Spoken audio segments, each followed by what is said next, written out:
26 प्रकार के एकादशियों का वर्णन एकादशी महात्म्य में मिलता है। हर एकादशी का अपना एक नाम और अपना एक विशेष महत्व है। पौष का महीना चल रहा है और पौष कृष्ण पक्ष की एकादशी का महात्म्य हम लोग यहाँ पर चर्चा करेंगे।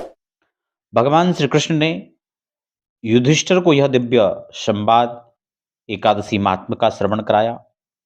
पौष की कृष्ण एकादशी का जो महात्म्य है वह एक बहुत ही पवित्रतम, वह दिव्य कथा, वह महात्म। भगवान श्री कृष्ण कहते हैं, हे युधिष्ठिर, मैंने दान, व्रत, तप, हर प्रकार के जो महत्व हैं उन सब का वह आपको निवेदन किया, लेकिन फिर भी भगवान दान से, स्नान से, तीर्थ, जप आदि से उतना प्रसन्न अतिशीघ्र नहीं हो पाते हैं जितना भगवान एकादशी व्रत करने वाले भक्त उस पर अपनी कृपा वर्षण करवाते हैं। भगवान को अति प्रिय है एकादशी का व्रत। एकादशी व्रत करने वाला भगवान कहते हैं, मुझे प्राणों से भी प्रिय वह मनुष्य है। पौष मास में कृष्ण पक्ष की जो एकादशी है उसका नाम ही सफला एकादशी है। अर्थात जो सब कार्य को सफल करने वाला हो, जो सब कार्यों को सफलता दिलाने वाला हो, वह सफला है। अर्थात वह सफला एकादशी के नाम से ही हम इस व्रत कथा को जानते हैं या इस एकादशी को हम लोग जानते हैं। इसमें भगवान नारायण की पूजा यथोपचार जो व्रती है उसको करना चाहिए। ऋतु के अनुसार जो फल है, फूल हैं, धूप दीप नैवेद्य से भगवान का पूजन करना चाहिए। यहां पर एक बहुत सुंदर महात्मिक राजा की कथा आती है। चंपावती नगरी में एक महिष्यमान नाम का एक राजा रहता था। उसका राज्य था। 4 पुत्र थे।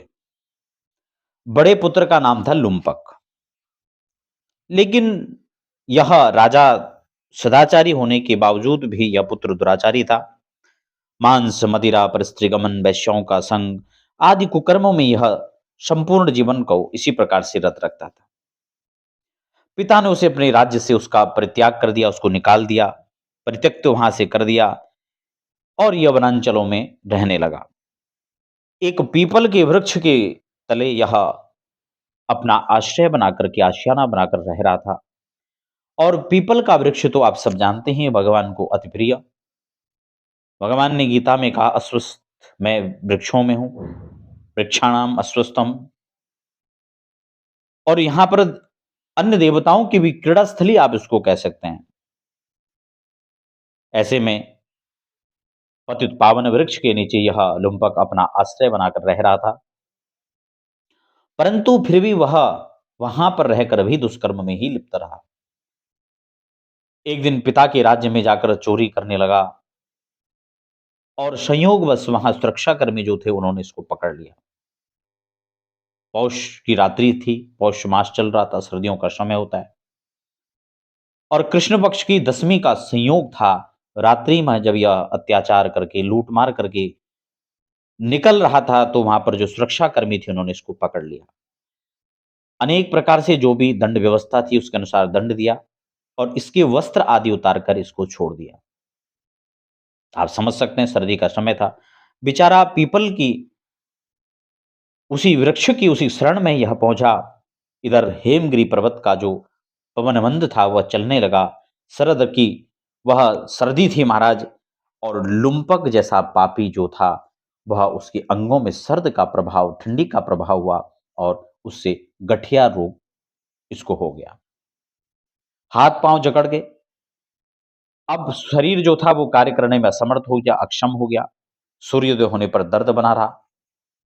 अनेक प्रकार से भूख और प्यास से यह व्याकुल होने लगा। वृक्षों पर चढ़ने की शक्ति रही नहीं, कहीं जा नहीं सकता है, क्या करे। अब तो महाराज भूख और प्यास से त्रसित होकर के, यह एकादशी का दिन था आज। आज इसने इसी प्रकार से बिना कुछ खाए आज का दिन निकाल दिया।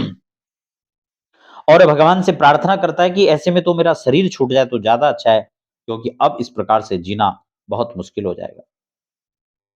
इसी प्रकार इसने रात्रि भर इसको नींद नहीं आई, भगवान का स्मरण करता रहा और भगवान का स्मरण करते-करते इसका दिन और रात व्यतीत हो गया। अब तो क्या था, दिव्य अश्व आकाश से उतर करके आए इसके सामने। भगवान के उस आकाश से आकाशवाणी भगवान की हुई।